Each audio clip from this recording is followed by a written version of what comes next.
Silakan duduk Bapak Ibu Saudara. Wow, selamat siang Saudara.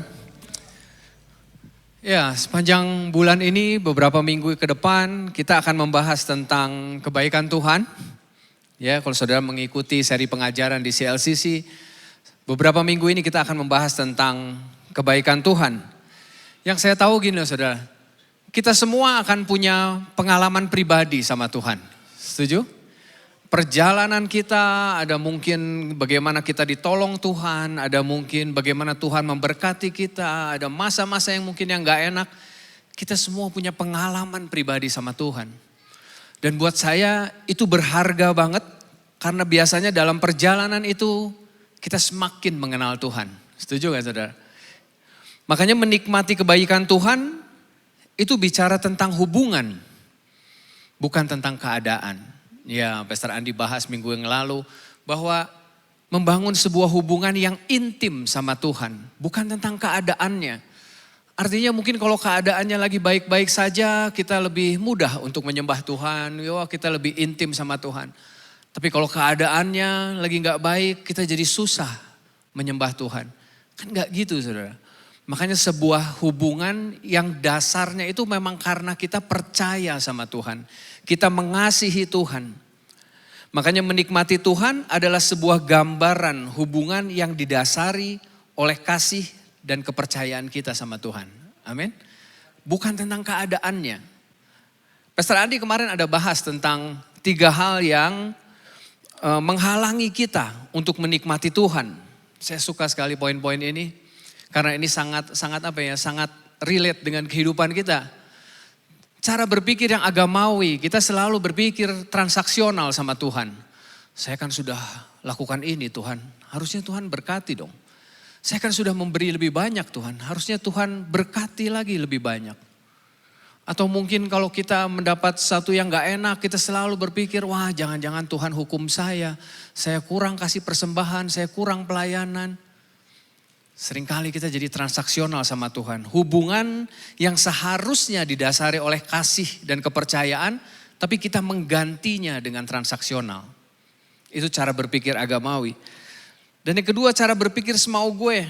Saat kita menolak Yesus menjadi Tuhan dalam hidup kita, biasanya kita punya kebenaran versi kita sendiri. Betul?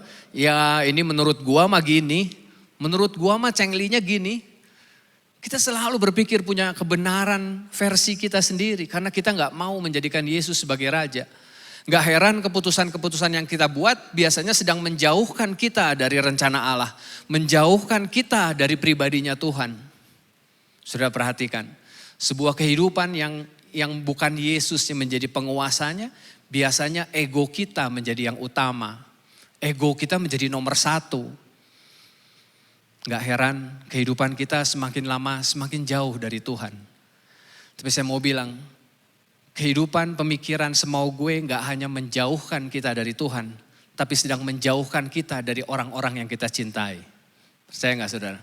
Saya sering ketemu orang yang sudah tua gitu ya, senior, hidupnya sendiri, padahal istrinya ada. Tapi anak-anaknya gak ada yang mau nemenin, istrinya gak ada yang mau nemenin.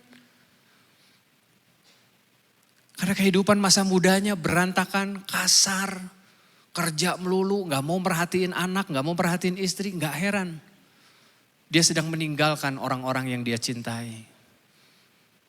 Makanya buat kita semua menjadi PR buat perenungan bahwa gini loh, pemikiran semau gue itu gak cuma menjauhkan kita dari Tuhan, tapi sedang menjauhkan dari orang-orang yang sebenarnya kita cintai.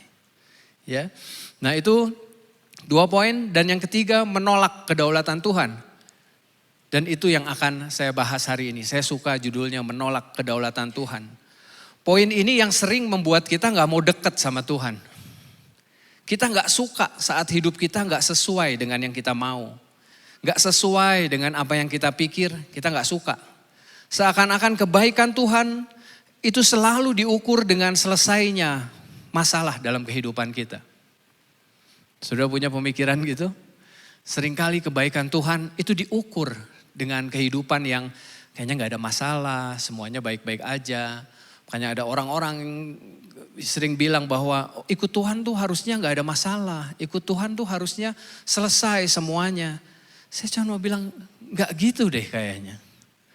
Karena pada akhirnya gini loh, ada kalanya Tuhan pakai masalah untuk membentuk karakter kita, setuju? Bahkan seringkali masalah itu dipakai Tuhan untuk menyatakan rencananya. Kita yang seringkali menghindari masalah, padahal Tuhan sering pakai masalah itu untuk menyatakan rencananya buat kita. Saya minggu lalu pelayanan sama Ko Ferry ke Kebonwaru. Begitu pelayanan saya ingat banget, begitu sampai ke chapelnya itu, Ko Ferry nyamperin saya dan dia bilang gini, Sur, 10 tahun lalu saya ada di sini dan saya ketemu Tuhan. Wow, penjara saudara. Saya cuma berpikir gini, penjara bukan tempat yang menyenangkan untuk bisa ketemu Tuhan. Setuju? Penjara bukan tempat yang hebat supaya kita bisa ketemu Tuhan. Tapi yang buat saya terkagumnya seperti ini, Tuhan bisa pakai cara apapun untuk menyatakan dirinya sama kita. Tuhan bisa pakai apapun untuk menyatakan ini loh Tuhan. Kita yang sering gak mau, kita yang sering menghindar, kita yang sering nanti gak mau. Makanya mempercayai kedaulatan Tuhan atas hidup kita seharusnya membuat kita gak curiga sama Tuhan. Kalau sekarang kan kita curiga sama Tuhan seringnya.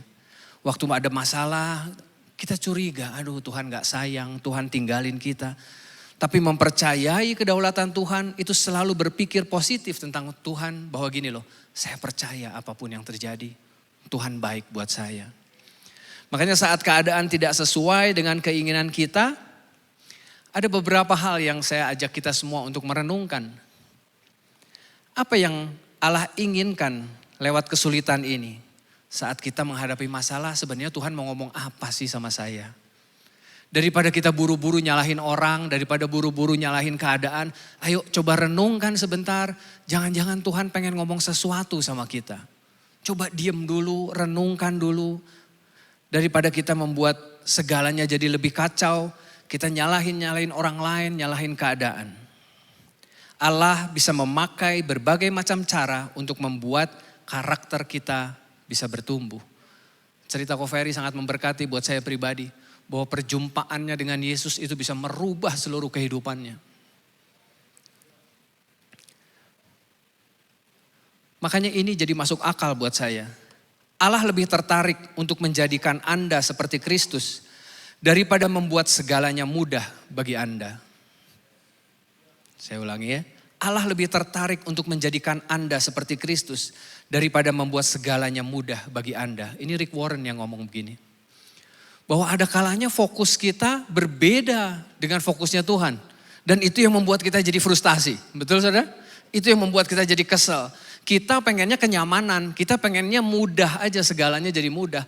Padahal Allah ingin karakter kita bertumbuh ke arah Kristus. Itu yang membuat seringkali kita frustasi, itu yang membuat seringkali jadi males ikut Tuhan. Makanya kalau kita lagi mengalami sesuatu yang gak enak, coba renungkan sebentar, Tuhan ingin ngomong apa ya sama saya? Tuhan ingin apa ya yang saya berubah? Mengakui apa yang menjadi bagian saya, mengakui apa yang menjadi bagian saya.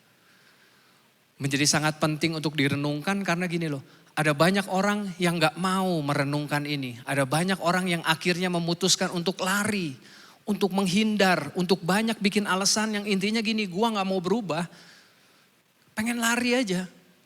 Ditegur di home ini, pindah ke home sebelah. Nanti ditegur lagi, pindah lagi ke home sebelah. Atau enggak masuk dalam pelayanan, bidang apa, pindah lagi. Ada orang yang susah banget untuk mengakui kesalahan. Saudara pernah ketemu orang gitu? Ya, pindah-pindah terus, lari-lari terus. Saya cuma mau bilang gini, kita tidak akan pernah menyelesaikan masalah dengan menghindar. Setuju saudara? Kita gak akan pernah menyelesaikan masalah dengan menghindar. Saudara lari terus, gak akan bisa menyelesaikan masalah. Allah mampu mengubah kita, amin, saya setuju. Tetapi Dia tidak akan melakukannya jika kita selalu melarikan diri. Kitanya tuh pindah terus, bikin alasan terus, robah terus. Gak mau ngaku salah, keluarga udah mau hancur juga gak mau ngaku salah. Enggak, Dia yang salah. Semuanya kita gak mau mengakui. Kita sebagai orang tua kadang susah untuk mengakui kesalahan. Ya, ada kalanya kita seperti itu. Daripada kita mengaku, mending kita menghindar. Tapi saya mau bilang, saudara tidak akan pernah menyelesaikan masalah dengan menghindar. Berhenti buat melarikan diri, biarkan Tuhan berproses dalam hidup kita. Amin saudara, izinkan Allah berproses dalam kehidupan kita. Karena seringkali daripada kita menghindar, kita menutup-nutupi, kita senang buat ngeles, bikin alasan. Menutup-nutupi apalagi. Amsal ingatkan kita dengan ini, orang yang menyembunyikan dosa-dosanya tidak akan sejahtera. Akuilah dosamu dan berhentilah melakukannya. Ini bicara tentang pertobatan. Maka engkau akan mendapat kemurahan. Berhenti menutup-nutupi, berhenti berpura-pura. Ayo bukakan semua kesalahan, mungkin ada dosa yang Tuhan ingatkan. Ayo bukakan dan bertobat di situ. Ada banyak kita yang kalau belum ketahuan, belum bertobat. Nanti aja. Tapi kalau udah ketahuan, baru bertobat. Ini perenungan pertama yang saya mau coba sampaikan buat kita semua bahwa sebenarnya Tuhan mau ngomong apa sih saat kita menghadapi masa-masa yang gak enak atau sedang menghadapi kesulitan. Introspeksi ke dalam diri kita, jangan buru-buru menyalahkan Tuhan, jangan buru-buru nyalahin orang lain. Coba cek ke dalam hati kita. Sehingga kita pada akhirnya gini loh, kita bisa berespon yang benar dengan setiap kesulitan yang kita hadapi. Amin saudara. Dan ini yang kedua, pertanyaan yang kedua, bagaimana seharusnya saya meresponi masalah saya? Saya tahu bahwa gini loh, gak semua masalah itu tentang kesalahan kita. Ya saudara, ada orang-orang yang bikin salah sama kita dan kita harus menanggungnya sampai hari ini. Ada juga yang seperti itu saudara. Tapi yang saya mau bilang gini loh, kita gak bisa atur keadaan. Setuju? Kita gak bisa atur semua keadaan sesuai dengan yang kita mau. Tapi kita bisa membuat keputusan yang baik untuk respon yang kita putuskan. Setuju? Iya, kita gak bisa atur semuanya, tapi kita bisa atur bagaimana kita berespon. Itu adalah bagian kita. Nah makanya menikmati Tuhan itu tetap bicara tentang hubungan dan kepercayaan yang menjadi dasar hubungan kita sama Tuhan. Artinya gini saudara, apapun yang terjadi dalam kehidupan kita, kita tetap percaya bahwa Tuhan baik sama kita. Tuhan pasti punya rencana sesuatu yang baik buat kita. Terlepas apapun yang sedang terjadi, kita gak bisa atur kehidupan sekali lagi. Kita gak bisa atur. Tapi karena kita percaya Tuhan baik, kita bisa memutuskan bagaimana kita harus berespon. Saya teringat satu tokoh perjanjian baru, namanya Paulus. Kalau saudara pasti tahu namanya Paulus. Paulus punya kepercayaan yang luar biasa sama Tuhan. Buat saya luar biasa. Imannya luar biasa. Tapi yang saya tahu bukan berarti dia gak ada masalah. Bukan berarti dia hidupnya baik-baik. Ternyata berat banget hidupnya. Betul saudara? Kedekatannya dia sama Tuhan gak menjamin dia bebas dari masalah. Wah dipukuli, dipenjara, karam kapal.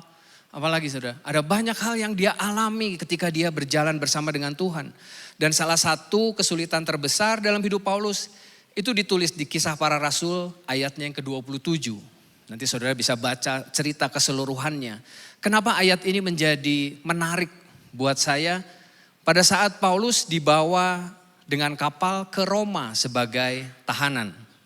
Kapal mereka menghadapi badai hebat. Kalau saudara lihat baca ceritanya, itu badainya hebat banget. Padahal Paulus sudah ngomong, udah jangan pergi dulu. Tapi jurumudi dan awak kapalnya bilang, enggak berangkat aja tetap. Betul aja mengalami apa yang namanya badai. Ayat ini menjadi perenungan buat saya, karena ada hal yang menarik. Kisah Para Rasul 27 ayatnya 18 dan 19. Angin terus mengamuk. Sehingga keesokan harinya muatan kapal mulai dibuang ke dalam laut. Hari berikutnya lagi awak-awak kapal itu membuang pula perkakas-perkakas kapal ke laut dengan tangan mereka sendiri. Saya tertarik dengan kata membuang. Yang saya tahu gini loh, apa yang mereka buang itu bukan sesuatu yang gak kepake. Apa yang mereka buang itu sesuatu yang berharga yang mereka butuhkan dalam perjalanan. Bahkan kalau saudara baca selanjutnya, pada akhirnya mereka membuang gandum. Dibuang gandumnya. Yang saya tahu gini loh, barang-barang yang ada di kapal itu seharusnya pasti berguna untuk perjalanan itu. Betul nggak? Nggak mungkin orang iseng barang-barang yang nggak kepake dimasukin ke kapal. Nggak mungkin saudara. Ngabeberat, nggak mungkin. Makanya menarik bahwa gini loh, mereka membuang semuanya. Mereka membuang. Ketika angin terus mengamuk, mereka membuang muatan kapal dan barang-barang yang ada di kapal. Waktu saya merenungkan ini, bukankah ini menjadi respon kita saat kita menghadapi badai kehidupan kita? Saat tekanan datang, kita mulai melepaskan apa yang sebenarnya berharga buat kita. Kita membuang apa yang seharusnya tidak kita buang. Coba perhatikan, waktu tekanan datang, krisis datang, konflik datang, yang kita buang biasanya hubungan kita dengan Tuhan. Udah gak usah Tuhan-Tuhanan. Biasanya itu yang keluar dari mulut kita. Udah gak usah Tuhan-Tuhanan. Kita membuang hubungan kita dengan Tuhan, hubungan kita dengan orang tua, hubungan kita dengan anak, hubungan kita dengan pasangan, kita dengan cepat buang. Udahlah gak penting. Udah gak cocok pernikahan mah, udah cerai aja. Kita dengan mudah untuk melepaskan sesuatu yang berharga. Tapi saya mau bilang bahwa gini loh, lewat perenungan ini, jangan terburu-buru melepaskan apa yang berharga dalam hidup kita. Amin saudara. Hubungan saudara dengan Tuhan, itu jauh lebih berharga. Percayalah itu menjadi kekuatan buat kita melewati badai. Percayalah. Hubungan kita dengan orang tua kita mungkin, dengan anak kita, dengan istri kita, suami kita. Percayalah itu hubungan-hubungan yang berharga untuk kita pertahankan. Tapi ada banyak orang yang sepertinya terburu-buru untuk membuang. Yang akhirnya gini, di ayat 20, berhari-hari lamanya kami tidak melihat matahari dan bintang. Dan angin pun terus-menerus mengamuk. Akhirnya lenyaplah harapan kami untuk selamat. Biasanya ini yang terakhir dialami. Udah gak ada harapan. Badainya udah terlalu lama. Udah gak ada harapan.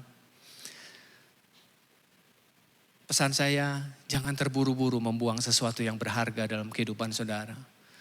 Seringkali badai memaksa kita mengambil keputusan-keputusan yang salah mungkin. Respon kita seringkali melepaskan apa yang kita miliki saat itu. Padahal saya mau bilang, masalah tidak datang untuk menetap. Namun datang untuk kita lulus melewatinya. Setuju saudara? Kesusahan saudara hari ini bukan berarti selamanya saudara susah. Enggak saudara. Kesusahan saudara hari ini pasti ada waktunya untuk lolos. Tapi jangan sampai gini loh, waktu kita lolos dari masalah, kita sudah kehilangan banyak hal yang berharga. Ternyata kita kehilangan keluarga kita kehilangan anggota keluarga kita kehilangan hubungan kita dengan Tuhan. Terlalu banyak yang dikorbankan, terlalu banyak yang kita pertaruhkan dan kita buang ketika badai datang. Jangan terburu-buru untuk membuang, jangan terburu-buru untuk melepaskan apa yang berharga dalam hidup kita. Nah respon lain, tadi respon badai yang pertama bicara tentang membuang atau melepaskan. Dan yang kedua yang biasanya yang terjadi ketika kita menghadapi krisis, biasanya kita mulai mengeluh dan bersungut-sungut. Betul? Ya kita suka sekali ya, iya mah gak ada harapan lah, ini mah anak kayak gini mah harapan lah. Kita juga berpikir mungkin anak-anak ya, orang tua, si papa mah udah gak mungkin lah. Si mama mah udah gak mungkin robah lah. Kita udah mulai mengeluh, bersungut-sungut yang membuat kita gak punya harapan. Yang membuat kita sepertinya udah gak mungkin sesuatu berubah. Padahal saya mau bilang, saat kita mengeluh, kita menjadi lemah. Karena bersungut-sungut memiliki kemampuan paling cepat dalam menguras kekuatan kita. Saudara boleh coba, saudara mengeluhlah lebih banyak. Saudara bersungut-sungutlah lebih banyak. Saudara akan makin lama, makin lemah, makin lemah. Tanpa harapan, tanpa ada perubahan. Bersungut-sungut dan mengeluh itu menjadi sesuatu yang dengan cepat menguras kekuatan kita. Karena saat kita mengeluh, biasanya kita mulai tergoda untuk menyesali keadaan. Gak cuman berhenti sampai pada bersungut-sungut dan mengeluh, kita mulai merasa tergoda untuk, seandainya Kalau aja ya, seandainya gue gak kawin sama elu ya, ini masalah gak akan begini nih. Seandainya ya gue gak punya anak ya. Seandainya ya papi gue bukan dia. Kita tergoda untuk seandainya. Kita tergoda untuk ini loh. Untuk menyesali keputusan yang kita buat sendiri. Gak heran ada banyak orang yang pada akhirnya memutuskan hubungan dan keluar dari hubungan itu. Hati-hati dengan bersungut-sungut karena hanya akan membuat kita menjadi semakin lemah. Ya, ada dua saja responnya. Yang pertama tentang kita membuang hubungan-hubungan yang penting, hubungan dengan Tuhan, hubungan dengan keluarga, saudara mungkin. Dan yang kedua biasanya respon kita adalah mengeluh. Makanya mengakui kedaulatan Tuhan atas hidup kita itu sangat berkaitan dengan gini loh, sejauh mana kita percaya sama Tuhan. Karena itu akan mempengaruhi respon yang kita buat. Saat kita gak yakin-yakin amat sama Tuhan, respon kita pasti melenceng saudara. Respon kita pasti kacau. Makanya saya berharap lewat perenungan ini kepercayaan harusnya menjadi dasar hubungan kita sama Tuhan. Amin saudara. Kepercayaan karena itu gak ada lagi yang bisa menggoyahkan iman saudara. Keadaan-keadaan yang kita alami gak bisa menggoyahkan kepercayaan kita sama Tuhan. Saya berharap kita bisa belajar sesuatu. Ini perenungannya. Kenapa kita menolak kedaulatan Tuhan? Karena jangan-jangan kita salah mengerti tentang kasih Tuhan. Kita memandang kebaikan Tuhan itu ketika kita mendapatkan apa yang kita mau. Seakan-akan kebaikan Tuhan itu diukur dari selesainya masalah dalam kehidupan kita. Kita senang bicara kebaikan Tuhan kalau keadaan kita baik-baik saja. Sedangkan jangan-jangan gini, fokusnya Tuhan ingin membuat karakter kita bertumbuh. Atau ada kalanya gini loh, ada konsekuensi dosa yang harus dikeluarkan, harus bertobat dalam kehidupan kita. Kita yang seringkali gak mau. Kita lari, kita menghindar, kita sembunyi, kita gak mau terlihat buruk, kita gak mau keluar dari dosa. Perenungannya seperti itu, saya berharap kita bisa sama-sama belajar tentang respon. Untuk sebagian orang, berbicara tentang kebaikan Tuhan menjadi sesuatu yang mudah. Gampang aja, ya ngomong aja gampang. Tapi untuk sebagian orang, saya tahu gak gampang untuk bicara tentang kebaikan Tuhan. Kebaikan dari sisi mananya gak jelas. Saya pernah ada sharing di depan teman saya pernah bawain firman ini. Jika Allah di pihak kita, siapa yang menjadi lawan kita? Saudara pernah dengar ayat itu? Bahkan kita sering nyanyikan lagunya. Jika Allah di pihak kita, siapa yang menjadi lawan kita? Setelah saya selesai sharing, teman saya datang ke saya. Sur, lu yakin Allah ada di pihak kita? Saya bilang diem, saya gak jawab. Lu yakin Allah ada di pihak kita? Dia menanyakan itu karena saya tahu keadaan dia gak baik-baik saja. Dia gak yakin sama kebaikannya Tuhan, gak yakin. Dia temenan sama saya dari SMA, kita bulu tangkis bareng, dia basket bagus, dia bekerja bagus, dia punya keluarga. Dan kira-kira 3 tahun yang lalu dia mulai mengeluh, sakit pinggang Sur, 3 tahun yang lalu. Sakit pinggang, diurut, gak bisa sakit. Kayak saraf kejepit ini mah. Ya udah MRI. Di MRI gak ada apa-apa, bagus semua tulangnya. Terus kenapa masih sakit gini? Udah periksa darah lah, kata dokternya itu bilang, cek darah aja. Akhirnya ke lab dicek darahnya. Dan hasilnya adalah dia mengidap penyakit namanya multiple myeloma. Itu sejenis kanker darah yang menyerang sumsum tulang belakang. Tulangnya jadi mengkeret, mengecil gitu. Dan itu sakit banget. Dia bilang, sakit banget. Dan sampai hari ini dia harus menanggung itu. Dan waktu kita ketemu, dia cuma tanya karena dia tahu saya pendeta. Dia cuma tanya gini, Sur, kenapa ya gue ngalamin kayak gini? Kalau saudara jadi saya, kira-kira saudara jawabnya apa? Saya cuma bilang, gak tahu bro. Saya gak tahu, saya bilang. Kenapa sih gue harus ngalamin yang kayak gini? Gak tahu, saya bilang nggak tahu. Kalau mungkin hari ini saudara juga sedang mencari-cari jawaban dari pertanyaan saudara. Saya cuma berharap saudara menemukan jawabannya yang memuaskan hati saudara. Tapi kalau saya lebih percaya ayat ini. Roma 9 ayat 20 dan 21. Siapakah kamu hai manusia, maka kamu membantah Allah. Dapatkah yang dibentuk berkata kepada yang membentuknya, mengapakah engkau membentuk aku demikian? Apakah tukang periuk tidak mempunyai hak atas tanah liatnya? Untuk membuat dari gumpal yang sama suatu benda yang dipakai untuk dipakai guna tujuan yang mulia, dan suatu benda lain untuk dipakai guna tujuan yang biasa. Buat saya ayat ini sangat menunjukkan kedaulatan Tuhan atas hidup kita. Betul? Siapa kita bisa membantah Allah? Dia berdaulat penuh atas hidup kita. Banyak dari kita yang meminta penjelasan jawaban dari Tuhan, tapi saya mau bilang Tuhan gak punya kewajiban untuk menjelaskan apapun sama kita. Gak ada. Dia berdaulat atas hidup kita. Kita sering kali berpikir bahwa Tuhan berhutang sama kita, tapi saya mau bilang Dia gak berhutang apapun sama kita. Kita mungkin berpikir bahwa Tuhan gak mengasihi saya cuma mau bilang Dia sudah mati di atas kayu salib buat kita. Dan itu sudah cukup menunjukkan kasih-Nya buat kita. Kalau kebaikan Tuhan hanya diukur dengan apa yang kita dapat, saya pastikan kita pasti akan kecewa, saudara. Akan ada banyak pertanyaan-pertanyaan yang tidak bisa kita jawab pada akhirnya. Tapi saya berharap ayat ini bisa membuat kita sadar bahwa kita adalah ciptaan dari Tuhan. Dan biarlah Dia menjadi Allah buat kita. Kan ada banyak pertanyaan yang mungkin kita gak tahu jawabannya. Kenapa papi meninggal? Kenapa mami papi cerai? Kenapa anak saya meninggal?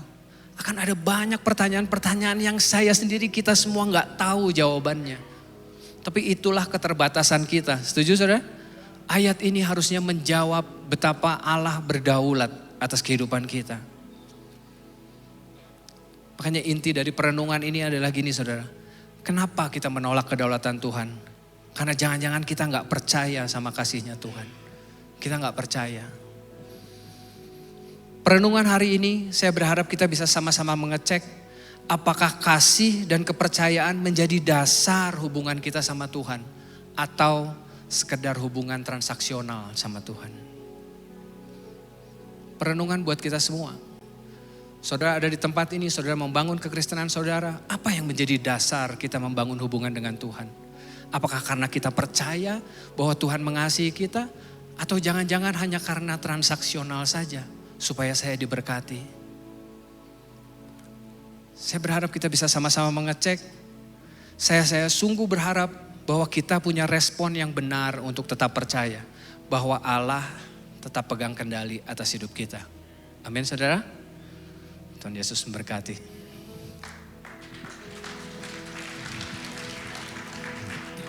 Mengikut Yesus, itulah kesukaan hatiku. Ku lepas semua hakku untuk mengenal kehendaknya di hidupku.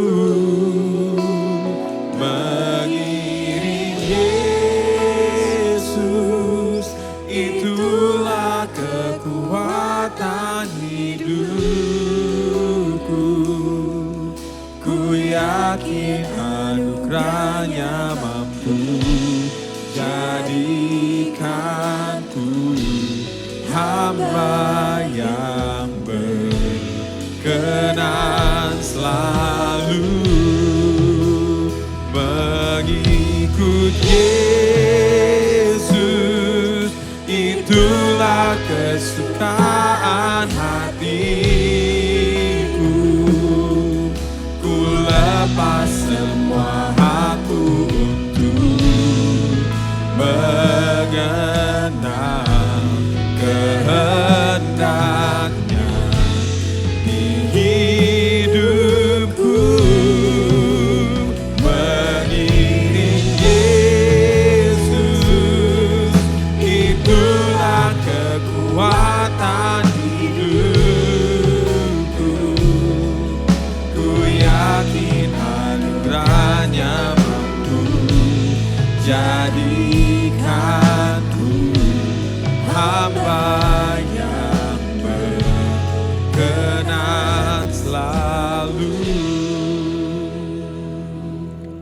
Tuhan terima kasih, firman-Mu sudah dibagikan.